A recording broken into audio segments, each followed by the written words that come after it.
জি বাংলার কার কাছে কই মনের কথা সিরিয়ালে চলছে একের পর এক চমক। শিমুল পরাগকে ডিভোর্স দিয়ে বিপাশার বাড়িতে আশ্রয় পেয়েছিল।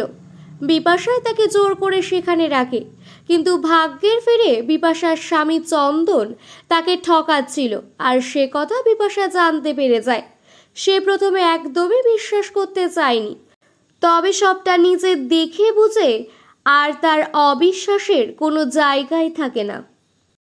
শিমুলের মতো বিপাশাও বর্তমানে ঘরছাড়া, তাই উপায় না পেয়ে শিমুল আর বিপাশা পরাগের বাড়িতে মধুবালাকে বলে ঘর ভাড়া নিয়েছে। আর এই ঘটনার সূত্র ধরেই শিমুল আবারও পরাগ আর তার বাড়ির সাথে নিজেকে আষ্টে পৃষ্ঠে বেঁধে ফেলেছে। পুতুল অষ্টমঙ্গলায় বাড়ি এলে তার জন্য রান্নাটা শিমুল নিজেই করে দেয়।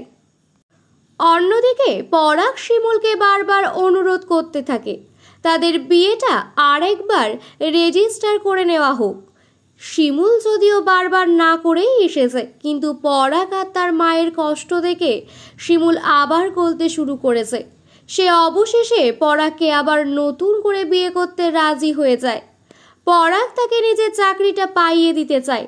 সে শিমুলকে বলে তার চাকরিটা শিমুল যদি না করে তবে তার মা আর বাঁচবে না। শিমুল এক প্রকার বাধ্য হয়েই এই চাকরিটার জন্য পরাগকে বিয়ে করতে রাজি হয়েছে। কিন্তু এটা কি শতদ্রু বুঝবে? শতদ্রু এই দিন শিমুলের সাথে দেখা করতে আসে। তার একদমই পছন্দ না শিমুল আর কোনোভাবেই ওই বাড়ির সাথে কোনো সম্পর্ক রাখুক, কিন্তু শিমুল সে আবার জড়িয়ে পড়েছে তাদের সাথে। শতদ্রু জানত না।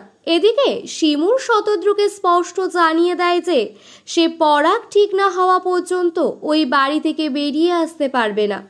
শতদ্রু শিমুলকে প্রশ্ন করে, ও যদি সারা জীবন সুস্থ না হয় তখন কি ওই বাড়িতেই থেকে যাবে শিমুল? এর কোনো সৎ উত্তর শিমুল দিতে পারেনি।